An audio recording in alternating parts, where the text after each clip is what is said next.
함께 보실 하나님 말씀은 요한복음 16장입니다. 요한복음 16장 1절에서 15절까지의 말씀. 신약성경 174페이지 전으로 있습니다. 요한복음 16장 1절에서 15절까지의 말씀을 드라마 바이블로 봉독하겠습니다. 내가 이것을 너희에게 이름은 너희로 실족하지 않게 하려 함이니 사람들이 너희를 출교할 뿐 아니라 때가 이르면 무릇 너희를 죽이는 자가 생각하기를 이것이 하나님을 섬기는 일이라 하리라. 그들이 이런 일을 할 것은 아버지와 나를 알지 못함이라. 오직 너희에게 이 말을 한 것은 너희로 그때를 당하면 내가 너희에게 말한 이것을 기억나게 하려 함이요 처음부터 이 말을 하지 아니한 것은 내가 너희와 함께 있었음이라. 지금 내가 나를 보내신 이에게로 가는데 너희 중에서 나더러 어디로 가는지 묻는 자가 없고 도리어 내가 이 말을 함으로 너희 마음에 근심이 가득하였도다. 그러나 내가 너희에게 실상을 말하노니 내가 떠나가는 것이 너희에게 유익이라. 내가 떠나가지 아니하면 보혜사가 너희에게로 오시지 아니할 것이요 가면 내가 그를 너희에게로 보내리니 그가 와서 죄에 대하여 의에 대하여 심판에 대하여 세상을 책망하시리라. 죄에 대하여라 함은 그들이 나를 믿지 아니하며 의에 대하여라 함은 내가 아버지께로 가니 너희가 다시 나를 보지 못함이요 심판에 대하여라 함은 이 세상 임금이 심판을 받았음이라. 내가 아직도 너희에게 이를 것이 많으나 지금은 너희가 감당하지 못하리라. 그러나 진리의 성령이 오시면 그가 너희를 모든 진리 가운데로 인도하시리니 그가 스스로 말하지 않고 오직 들은 것을 말하며 장래일을 너희에게 알리시리라. 그가 내 영광을 나타내리니 내 것을 가지고 너희에게 알리시겠음이라. 무릇 아버지께 있는 것은 다 내 것이라. 그러므로 내가 말하기를 그가 내 것을 가지고 너희에게 알리시리라 하였노라. 아멘. 함께 읽은 본문의 말씀을 가지고 실족하지 않게 하려 함이니라는 제목으로 말씀 나누고 기도하도록 하겠습니다. 십자가의 사명이 코앞에 다가오신 예수님이십니다. 그 예수님께서 제자들에게 이제까지 말씀하신 내용이 무엇입니까? 그들이 보게 될 제자들의 배신, 또 자신의 죽음, 또 떠날 일에 대해서 예수님이 계속 말씀하고 가르치고 계십니다. 하지만 그런 일들이 모두 다 제자들을 위한 것이라고 말씀하세요. 비록 세상에서 제자들이 미움과 박해를 당할 것이지만 이것도 하나님께서 말씀을 이루시는 과정이 될 것이라고 하셨습니다. 이 말씀을 하시는 이유가 무엇입니까? 함께 오늘 본문 1절을 한 목소리로 읽어보도록 하겠습니다. 같이 읽습니다. 시작. 내가 이것을 너희에게 이름은 너희로 실족하지 않게 하려 함이니. 아멘. 실족하지 않게 하려고 내가 너에게 이것을 미리 일러 이야기한다라고 하세요. 너무 두려워 보이는 말씀들 아닙니까? 듣기만 해도 마음 떨리는 이야기들이었을 것입니다. 배신하는 제자가 있다는 것, 그 배신 이후로 예수님께서 떠나시게 되실 것이라는 것, 제자들은 세상에서 박해를 당할 것이라는 말씀은 들리는 그대로 그런 일이 오겠구나 무덤덤하게 들을 수 없는 말씀이었을 것입니다. 그런데 예수님이 두려워 보이는 말씀을 하시는 이유가 뭐라고 하십니까? 너희로 실족하지 않게 하려고 이 말을 이른다라고 하세요. 그만큼 말씀이 중요한 줄 믿으시기를 바랍니다. 미리 들어둔 말씀이 있어야 하는 것이죠. 날마다 듣는 말씀, 어제 들어둔 말씀이 있어야 오늘 내 눈앞에서 두렵게 보이는 사건들 앞에서도 이것을 하나님의 말씀의 뜻을 바라보며 담대히 믿음으로 지나갈 수 있는 것입니다. 실족하지 않을 수 있다는 것이죠. 여러분, 실족이란 말의 뜻이 무엇입니까? 다리를 헛디뎌 넘어지는 것을 뜻합니다. 넘어지는 이유가 여럿이 있겠지만 그 중에 많은 경우가 시선이 발이 닿는 곳에 이르지 않고 허망한 데, 엉뚱한 데를 바라보다가 넘어질 때가 있는 것을 많이 봅니다. 시선을 다른 곳에 빼앗겼을 때 발을 헛디디고 넘어지게 되죠. 시편 기자는 이처럼 실족을 피할 수 있는 것을 그의 마음을 하나님의 말씀에 두는 것이라고 고백하기도 합니다. 시편 119편 11절의 말씀을 우리 같이 한 목소리로 읽어보도록 하겠습니다. 같이 읽습니다. 시작. 내가 주께 범죄하지 아니하려 하여 주의 말씀을 내 마음에 두었나이다. 아멘. 주의 말씀을 어디다 뒀다고요? 내 마음에 두었나이다 라고 고백합니다. 예수님께서도 제자들에게 혼란과 두려움을 주는 일들 앞에서 죄에 넘어져 그렇게 빠지지 말라고 미리 두려워 보이는 일들을 말씀해 주셨습니다. 하지만 약한 사람의 믿음과 시선은 어디를 향하게 됩니까? 실족하지 않게 하시려는 예수님의 사랑보다 당하게 될 힘든 일, 사람들의 핍박, 그리고 당하게 될 미움과 두려움을 더 걱정하고 염려하고 바라보는 습성이 있는 것을 봅니다. 이 예수님이 어떤 말씀을 오늘 본문에서 하세요? 함께 2절에서 6절까지의 말씀, 좀 길지만 우리 같이 한 목소리로 읽어보도록 하겠습니다. 같이 읽습니다. 시작. 사람들이 너희를 출교할 뿐 아니라 때가 이르면 물은 너희를 죽이는 자가 생각하기를 이것이 하나님을 섬기는 일이라 하리라. 그들이 이런 일을 할 것은 아버지와 나를 알지 못함이라. 오직 너희에게 이 말을 한 것은 너희로 그때를 당하면 내가 너희에게 말한 이것을 기억나게 하려 하며 처음부터 이 말을 하지 아니한 것은 내가 너희와 함께 있었음이라.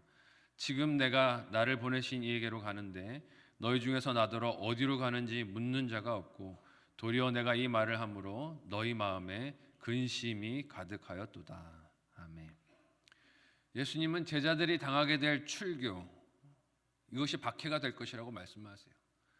그냥 우리 사회에서 교회에서 쫓아냈다라는 뜻이 아니고 유대인 사회에서 출교라는 것은 먹고 살지 못한다는 뜻입니다. 경제 생활을 할 수 없도록 그들 동네 가운데서 추방해 낸다는 뜻이에요. 살기 힘들어진다는 이야기죠. 예수님의 이런 박해와 공격들이 하나님 아버지와 그 아들 되시는 예수님을 알지 못한 무지의 결과임을 말씀을 하세요. 아버지를 알지 못해서, 나를 보내신 이 아버지를 알지 못해서 너희가 이런 박해를 받을 것이다 라고 하세요. 또한 이것이 박해하는 자들은 하나님을 섬기는 일일 것이라고 착각할 것이라고 하십니다. 의기양양할 것이라는 이야기죠. 핍박하면서도 이것이 하나님을 위한 일이다 라고 그들이 보람을 느끼면서 그런 일들을 하게 될 것이라고 하신 것입니다.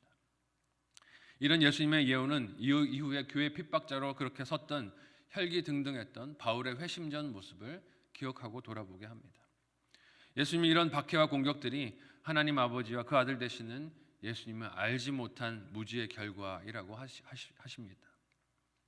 그래서 바울 스스로도 자신의 교회에 대한 핍박과 유대교에 대해서 열심을 냈던 것이 올바른 지식이 아니었다라고 고백하면서 회심하기도 했어요. 갈라디아서 1장 13절에서 14절까지의 말씀을 우리 같이 한 목소리로 읽어보겠습니다. 같이 읽습니다. 시작. 내가 이전에 유대교에 있을 때에 행한 일을 너희가 들었거니와 하나님의 교회를 심히 박해하여 멸하고 내가 내 동족 중 여러 연갑자보다 유대교를 지나치게 믿어 내 조상의 전통에 대하여 더욱 열심히 있었으나. 아멘. 이처럼 진리를 알지 못해 박해하는 사람들이 있을 것이라고 예수님이 미리 말씀해 주셨어요. 그렇게 말씀해 주시지만 여전히 예수님의 이 말씀들을 그 핍박당할 때 기억나게 하시려고, 생각나게 하시려고, 그 발걸음을 실족하지 않게 하시려고 들려주는 것임을 제자들은 잊지 말고 기억해야 하는 것입니다. 이제는 예수님께서 떠나가신 후에 제자들이 그들 스스로 서서 믿음 안에 걷고 준비하게 하시려고 예수님이 그 말씀을 들려주셨어요. 하지만 제자들의 마음은 어떻습니까? 오늘 말씀을 보면 두려움 때문에 이 일에 대해서 묻지도 못하고 예수님이 어디로 가시는지 묻지도 못합니다. 근심이 가득하기 때문에 오로지 자기 걱정 때문에 정신이 없어요. 아무것도 묻지를 못합니다. 말씀하신 박해와 순교에 대한 이야기로 그들의 입이 두려움에 딱 막혀서 입을 떼지를 못해요.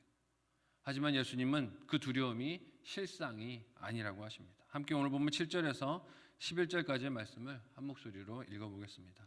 같이 읽습니다. 시작. 그러나 내가 너희에게 실상을 말하노니 내가 떠나가는 것이 너희에게 유익이라. 내가 떠나가지 아니하면 보혜사가 너희에게로 오시지 아니할 것이요 가면 내가 그를 너희에게로 보내리니 그가 와서 죄에 대하여 의에 대하여 심판에 대하여 세상을 책망하시리라. 죄에 대하여라 하면 그들이 나를 믿지 아니하며 의에 대하여라 함은 내가 아버지께로 가니 너희가 다시 나를 보지 못하며 심판에 대하여라 함은 이 세상 임금이 심판을 받았음이라. 아멘. 제자들은 당장 들은 말씀에 두려운 측면만 보여서 입이 닫혔고 근심이 마음에 가득하던 중이었습니다. 박해의 말씀을 들었으니 앞으로 우리가 무슨 일을 당할 것인가 상상하면서 두렵고 떨려서 아무 말도 하지 못했을 것입니다. 그러나 예수님은 그들에게 들린 말씀이 그들의 두려움과 근심을 위한 것이 아니라 그들의 유익을 위한 것임을 믿으라고 하세요. 당할 고난이 두려워 보이겠지만 이것이 너희에게 오히려 큰 유익이 될 것이다 라고 말씀하세요. 이유가 무엇입니까? 예수님이 떠나셔야 누가 오세요? 성령 하나님이 오시고 제자들이 어디에 있든지 어느 장소에 있든지 어느 시간대에 있든지 늘 동행하시는 하나님으로 함께 하시기 때문에 그렇습니다. 육신을 가지신 예수님과 달리 제자들이 어느 상황에 있든 어디를 가든 늘 동행하실 수 있는 하나님이, 성령 하나님이 그렇게 함께 하시는 것이 제자들에게 유익이라는 것입니다. 또한 8절 이하에서 예수님 그 성령님께서 오셔서 하시는 일이 죄에 대해서, 의에 대해서, 심판에 대해서 세상을 꾸짖어 책망하시고 어둠에 숨겨둔 것들을 드러내서 밝히 보이시는 일을, 정의를 실행하실 것이라고 하십니다. 이 말씀을 제자들에게 향해 하시는 이유가 무엇일까요? 이제까지 제자들이 들었던 이야기들, 핍박당하고 순교당하고 괴로움 당할 그 일들을 하나님이 다 아신다는 뜻이에요. 그리고 그런 일들을 당해도 세상에서는 그것을 감추고 세상이 이겼다라고 말하겠지만 그렇지 않다는 것입니다. 누가 드러내신다는 거예요? 하나님께서 다 드러내시고 그것을 보이시고 정의를 실현하실 것이라고 말씀하시는 것입니다. 제자들을 괴롭혔던 악한 행동들이 하나님의 심판을 받게 될 것임을 믿으라는 것이에요. 당시 유대인들에게는 억울한 일이 있어도 법정에 갈 기회가 많이 없었습니다. 가난한 사람들, 힘든 사람들, 연약한 사람들이 많았는데 그들은 법정에 가서 설 수 있는 기회 자체가 없었어요. 힘이 없으면 힘이 강한 자에게 그저 착취와 압제를 당하고 사는 길 외에는 방법이 없었습니다. 요즘 우리 사회도 비슷하지 않습니까? 힘이 없으면 법정에 가서 설 수 있는 기회조차도 누리지 못합니다. 힘이 있는 그 누군가가 그를 위해서 나서 주어야만 법정에 가서 서볼 수 있는 기회라도 있습니다. 그런 사회의 상황을 통해 읽은 말씀을 본다면 성령님께서 핍박당하는 이들의 억울함을 드러내시고 갚으시기 위해 나서 주실 것이라는 이 말씀이 얼마나 제자들에게는 큰 위로와 도전의 말씀이 되었을까요? 예수님은 제자들에게 이를 알고 들은 말씀을 잘 기억하라고 독려하십니다. 이어서 앞으로 있을 일에 대해서 무엇을 말씀하십니까? 함께 12절에서 15절까지의 말씀을 한 목소리로 읽어보도록 하겠습니다. 같이 읽습니다. 시작. 내가 아직도 너희에게 이를 것이 많으나 지금은 너희가 감당하지 못하리라. 그러나 진리의 성령이 오시면 그가 너희를 모든 진리 가운데로 인도하시리니 그가 스스로 말하지 않고 오직 들은 것을 말하며 장래일을 너희에게 알리시리라. 그가 내 영을 나타내리니 내 것을 가지고 너희에게 알리시겠음이라. 무릇 아버지께 있는 것은 다 내 것이라. 그러므로 내가 말하기를 그가 내 것을 가지고 너희에게 알리시리라 하였노라. 아멘. 우리는 미래의 일들에 대해서 스스로 소화할 수도 없는 것들을 예측하려고 합니다. 그래서 땡겨놓고 걱정부터 하죠. 어떻게 하나 걱정하고 염려합니다. 미래의 일들에 대해서 염려하고 그래서 내 노후를 걱정하고 앞으로 죽음에 대해서 큰 염려들을 할 때가 많은데 가만히 생각해 보면 차라리 모르는 게 약일 때가 있습니다. 땡겨놓고 그것을 알려고 고집 피우는 것이 오히려 더 큰 마음의 근심을 불러오는 것을 볼 때가 많습니다. 하나님은 우리가 감당할 수 없는 것들을 알려주지 않으시고 맡겨 살라고 하세요. 믿음으로 살라고 합니다. 우리에게 도전하시는 것이죠. 언제 네가 네 힘으로 살았냐? 언제 네가 네 계획으로 살았냐? 물으시는 것이죠. 앞으로 되어질 일들에 대해서 하나님을 믿고 신뢰하고 사는 것이 신앙입니다. 비록 예수님께서 제자들이 겪을 박해와 순교에 대해서 말씀하셨지만 그 이상의 많은 것들은 제자들이 감당하지 못할 것이기에 예수님은 침묵하십니다. 그리고 성령님께서 오시면 그들을 진리 가운데로 인도하시며 함께 동행하실 것이니 그것을 알지 못한다고 염려할 것도 근심할 것도 아니라고 하세요. 몰라도 두려워할 것이 없다 하는 것입니다. 그러니 두려움과 근심의 마음을 내주지 말고 약속하신 성령을 생각하고 소망하며 기뻐하라고 예수님이 도전하시는 것이에요. 성령님께서 오셔서 주실 말씀은 비록 예수님이 떠나가셔도 예수님께 속한 것을 말씀하실 것이라고 하십니다. 예수님이 떠나가셔도 예수님이 떠나가신 것이 아니라 성령님을 통하여 그들과 늘 함께 하시고 동행하시고 힘주시는 분이심을 잊지 말라는 것이죠. 그리고 그 약속이 오순절에 임한 성령 하나님의 역사로 증거되며 드러나지 않았습니까? 제자들이 이처럼 두려워서 입을 다물고 있었는데 성령 하나님이 오시자 어떤 역사가 일어납니까? 그들이 나가서 담대히 복음을 외칩니다.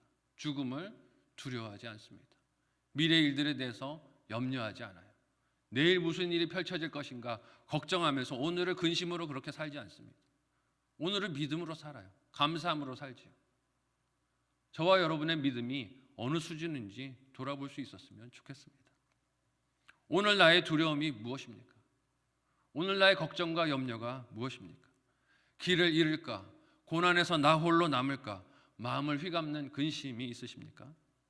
다시 약속의 말씀 앞에 서서 성령님과 함께 걸으며 담대하게 오늘을 살아내는 저와 여러분들이 되실 수 있기를 바랍니다. 내가 이루지 못할 것을 근심하며 걱정하며 바라보는 것이 아니라 기쁨으로 오늘을 믿음으로 살며 성령 하나님과 동행하는, 주님과 함께 동행하는 저와 여러분 모두가 되시기를 예수님의 이름으로 간절히 소원하고 축복합니다. 아멘.